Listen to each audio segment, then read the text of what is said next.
সেনাবাহিনী যদি এখন ক্ষমতা নেয়, যখন আহ, আহ, আওয়ামী লীগের সময় যারা গুম খুন ইলেকশন ইঞ্জিনিয়ারিং এগুলোর সাথে জড়িত, তাদেরকে যদি ক্ষমতায় রেখে যদি একটা নির্বাচন দেওয়া হয়, জাস্ট আগের মতো হয়ে যাবে।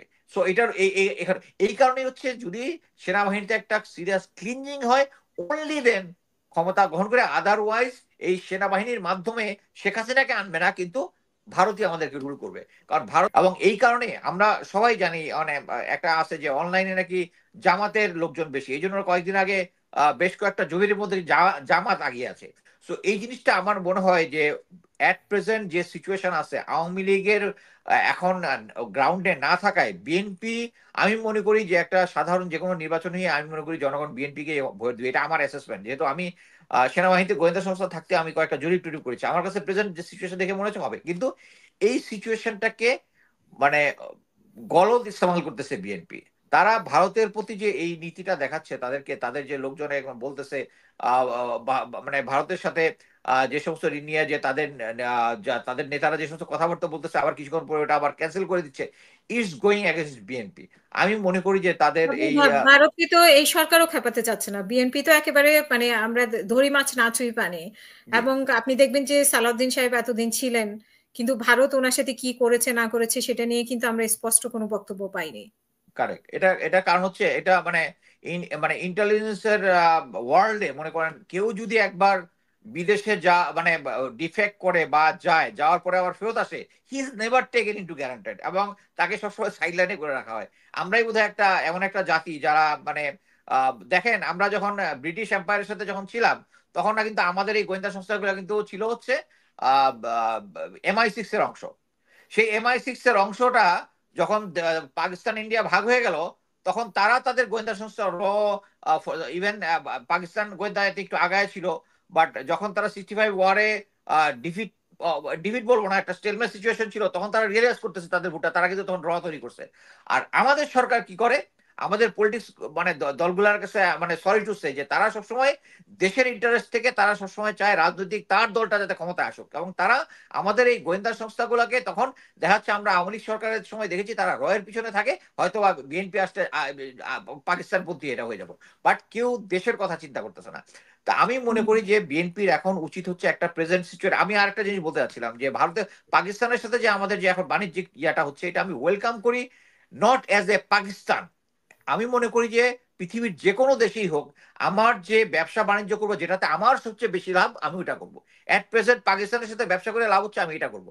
ভবিষ্যতে যদি এরকম সিচুয়েশন হয় যে ইন্ডিয়ার সাথে ব্যবসা করে আমরা আমরা তাই করবো, বাট হচ্ছে দেশের ইন্টারেস্ট আগে দেখবো। তো আমি মনে করি যে মানে বিএনপি এখন অ্যাকচুয়ালি সঠিক পথে যাচ্ছে না। আমি ক্লিয়ার ভাষায় বলতেছি যে তার এই মেইন কারণ হচ্ছে তাদের ভারত নীতি অলরেডি প্রশ্নবিদ্ধ, এবং এইটা তারা বুঝতেছে না যে আহ, এই 16 বছর এই ভারতই তাদের এগেনস্টে কাজ করেছে, তাদের লোকজনকে ব্ল্যাকমেইল করেছে, তাদের লোকজন দিয়ে তাদের এগেনস্টে কাজ করেছে, মানে আওয়ামী লীগের ফরে কাজ। এখন যদি তারা আবার ভারতের কাছে যায়, এবং তাদের যে একটা মাইন্ড সেট আপ আছে যে আমরা ভারতের সাপোর্ট ছাড়া আমরা ক্ষমতায় থাকতে পারবো না, এই মাইন্ডসেটটা আমাদেরকে চেঞ্জ করতে হবে। বাট এখন আমরা কি দেখতেছি যে আমরা এই যে এবং আরেকটা কথা যেটা বললাম যে মুস্তফা সরোয়ার ভাই যেটা বললো, যে একটা সিচুয়েশনে আইসা যখন সেনাবাহিনী ক্ষমতা নিয়ে একটা ভালো মতো নির্বাচন দিবে। বাট আমি এই প্রথম পার্টের সাথে একমত হলেও দ্বিতীয় পার্টের সাথে একমত না। মানে না সরি, দ্বিতীয় পার্টের সাথে একমত, প্রথম পার্টের সাথে। প্রথম পার্ট হচ্ছে, সেনাবাহিনী যদি এখন ক্ষমতা নেয়, যখন আহ, আহ, আওয়ামী লীগের সময় যারা গুম খুন ইলেকশন ইঞ্জিনিয়ারিং এগুলোর সাথে জড়িত, তাদেরকে যদি ক্ষমতায় রেখে যদি একটা নির্বাচন দেওয়া হয়, জাস্ট আগের মতো হয়ে যাবে। সো এটার এই কারণেই হচ্ছে, যদি সেনাবাহিনীতে একটা সিরিয়াস ক্লিনজিং হয়, অনলি দেন ক্ষমতা গ্রহণ করে। আদারওয়াইজ এই সেনাবাহিনীর মাধ্যমে শেখ হাসিনাকে আনবে না, কিন্তু ভারতই আমাদেরকে রুল করবে। কারণ ভারতের ওই প্রভাবটা এখনো বাংলাদেশ সেনাবাহিনী থেকে পুরোপুরি যায় নাই। ধন্যবাদ। জি, অসংখ্য ধন্যবাদ। আমি সাকিব আলী, আপনার কাছে অবশ্য আরেকটা প্রশ্ন ছিল যে খালেদা বলেন। জিয়াকে সেনাকুঞ্জে গত আগামীকালকে দাওয়াত দিয়েছে, এই ব্যাপারে আপনার কোনো বক্তব্য আছে কিনা?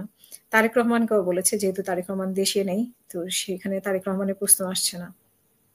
এটা অ্যাকচুয়ালি স্পেশালি বলার কিছু না, এটা একটা old old regulation in army, যে 21শে নভেম্বর একটা সশস্ত্র বাহিনী দিবস। এই দিবসে নর্মালি সেনাবাহিনীর যত অফিসাররা থাকে ঢাকা এবং আশেপাশে সবাই এখানে আসে, যত রাজনৈতিক ব্যক্তিত্ব মানে ক্ষমতাসীন দল, বিরোধী দল এবং অন্যান্য ছোট দল, বিশিষ্ট ব্যক্তিবর্গ, দেশের শিল্পী, মানে যত বিশিষ্ট জন আছে সবাই এখানে আওয়াজ পায়। সেইখানে শেখ হাসিনা, সরি, মানে খালেদা জি। খালেদা জিয়া এখানে আমন্ত্রণ পাবে, এটা তো খুবই স্বাভাবিক। তারেক জিয়া আমন্ত্রণ পাবে, এটা খুবই স্বাভাবিক। বাট আমি আরেকটা জিনিস মনে করি যে, আমার মনে হয় যে তারেক জিয়ার অ্যাকচুয়ালি এখন দেশে আসা উচিত। কারণ ইট ইজ অবভিয়াস যে উনি দলকে ঠিকমতো কন্ট্রোল করতে পারতেছেন না।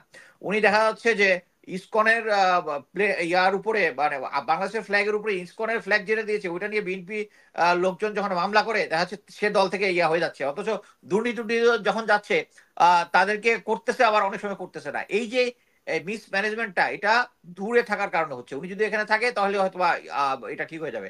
আর আমি মনে করি যে তারেক জিয়া আহ, সে সৎ বা অসৎ এই কথাটা আমি বলবো না, কিন্তু আমি বলবো যে আমি যদি এখন একটা লিস্ট করি বাংলাদেশের মধ্যে অসৎ লোকের, অ্যাটলিস্ট আওয়ামী লীগের 1,000 লোক যদি পরে যদি কনভিন্স হইতে হয়, 1,001-এ তার নাম লেখা যেতে পারে, আমি মনে করি।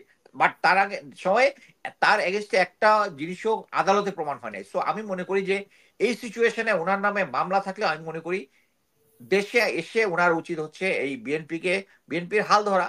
এবং তাহলেই তার না হলে দেখা যাচ্ছে যে উনি একটা কথা বলতেছে, রিজভি এক কথা বলতেছে, ফখরুল ইসলাম আরেক কথা বলতেছে, কিছুক্ষণ পর হুম। আবার স্টেটমেন্ট চেঞ্জ করে দিচ্ছে।